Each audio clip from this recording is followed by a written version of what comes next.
Indore law college मामले पर गृह मंत्री डॉक्टर नरोत्तम मिश्रा ने सख्त रुख अपनाते हुए इंदौर कमिश्नर को निर्देश दिए हैं कि जल्द से जल्द इसकी जांच की जाए। उन्होंने इंदौर कमिश्नर को निर्देश दिए हैं कि डॉक्टर फरहत खान द्वारा लिखी गई पुस्तक की 24 घंटे में जांच कर एफआईआर दर्ज की जाए। इसके साथ ही उन्होंने कहा कि धार्मिक उन्माद फैलाने वालों को किसी हाल में बख्शा नहीं जाएगा और जांच के बाद जो भी दोषी पाया जाएगा उनके खिलाफ कानूनी कार्रवाई की जाएगी। इसी पर देखिए ये खास रिपोर्ट। लॉ कॉलेज मामले में गृह मंत्री डॉक्टर नरोत्तम मिश्रा सख्त। गृह मंत्री ने कहा, दोषियों पर होगी कड़ी कार्रवाई। जांच के लिए निर्धारित किया गया 5 दिन का समय। गृह मंत्री डॉक्टर नरोत्तम मिश्रा ने कहा कि जिस देश में रहते हो, जिस देश का खाते हो, उस देश के खिलाफ लिखने का जहर कहां से लाते हो। उन्होंने दो टूक कहा कि राष्ट्र विरोधी गतिविधियों में शामिल लोगों को बख्शा नहीं जाएगा और उन पर कठोर कार्रवाई होगी। अब तक इंदौर लॉ कॉलेज के मामले में 5 लोगों के विरुद्ध कार्रवाई की गई है और जांच के लिए 5 दिन का समय निर्धारित किया गया है।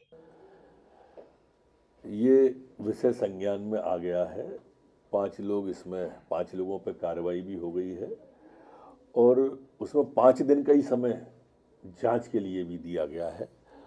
उन्होंने सिलेबस से बाहर भी पढ़ाने का उसका आया है और एंटी नेशनल बातें भी आई हैं जो छात्रों के साथ में।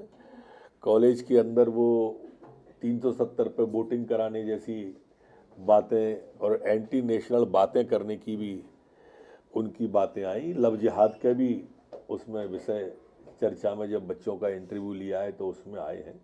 कड़ी और सख्त कार्रवाई की जाएगी, आप निश्चिंत रहें। मैंने कमिश्नर इंदौर को इस पुस्तक जो डॉक्टर फरहत खान ने लिखी है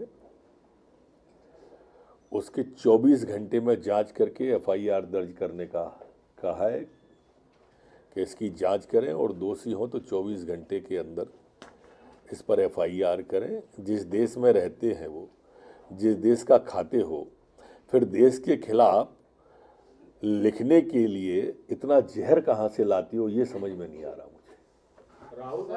वहीं इस मामले में उच्च शिक्षा मंत्री डॉक्टर मोहन यादव ने क्या कुछ कहा, जरा आप खुद ही सुनिए। हम किसी दशा में देखिए देश विरोधी भावना के आधार पर, चाहे महाविद्यालय या कोई विद्यालय के परिसर के अंदर हम ये गतिविधि बर्दाश्त नहीं करेंगे।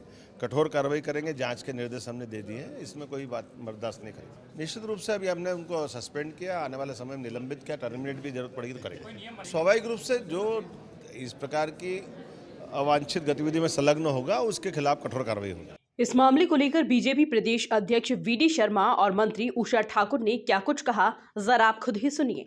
गवर्नमेंट के लॉ कॉलेज में सामूहिक हिंसा एवं दांडिक न्याय पद्धति, ये जो पुस्तक है जो फरहत खान के द्वारा लिखी गई है, ये पुस्तक कई वर्ष पूर्व प्रतिबंधित होने के बावजूद लाइब्रेरी में कैसे आई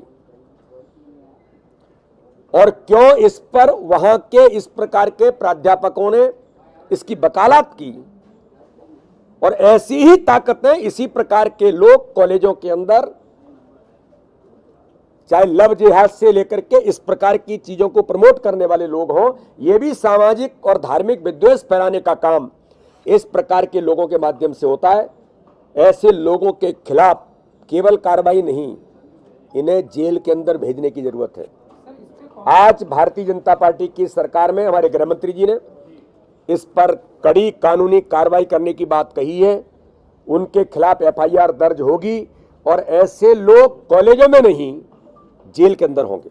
लॉ कॉलेज में जो भी कुछ घटा वो निंदनीय है, क्योंकि शैक्षणिक संस्थाएं संवैधानिक व्यवस्था के तहत चलनी चाहिए और वहाँ जो कुछ भी मिला और देखने को सुनने को मिला वो गलत है।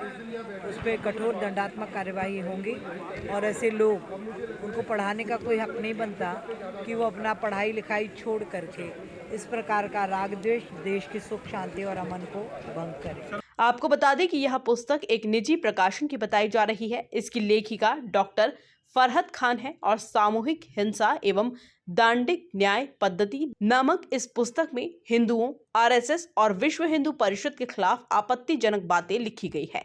कुछ स्थानों पर हिंदुओं व हिंदूवाद से जुड़ी संस्थाओं पर आरोप लगाया गया है कि वो धर्म के आधार पर भड़काने का काम करते हैं।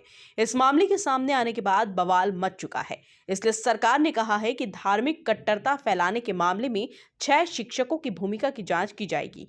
इसके साथ ही विवादित व आपत्तिजनक अंशों वाली पुस्तक की भी जांच होगी। उधर इस घटनाक्रम के बाद कॉलेज के प्राचार्य ने इस्तीफा दे दिया है। Bureau report, MP news, Bhopal.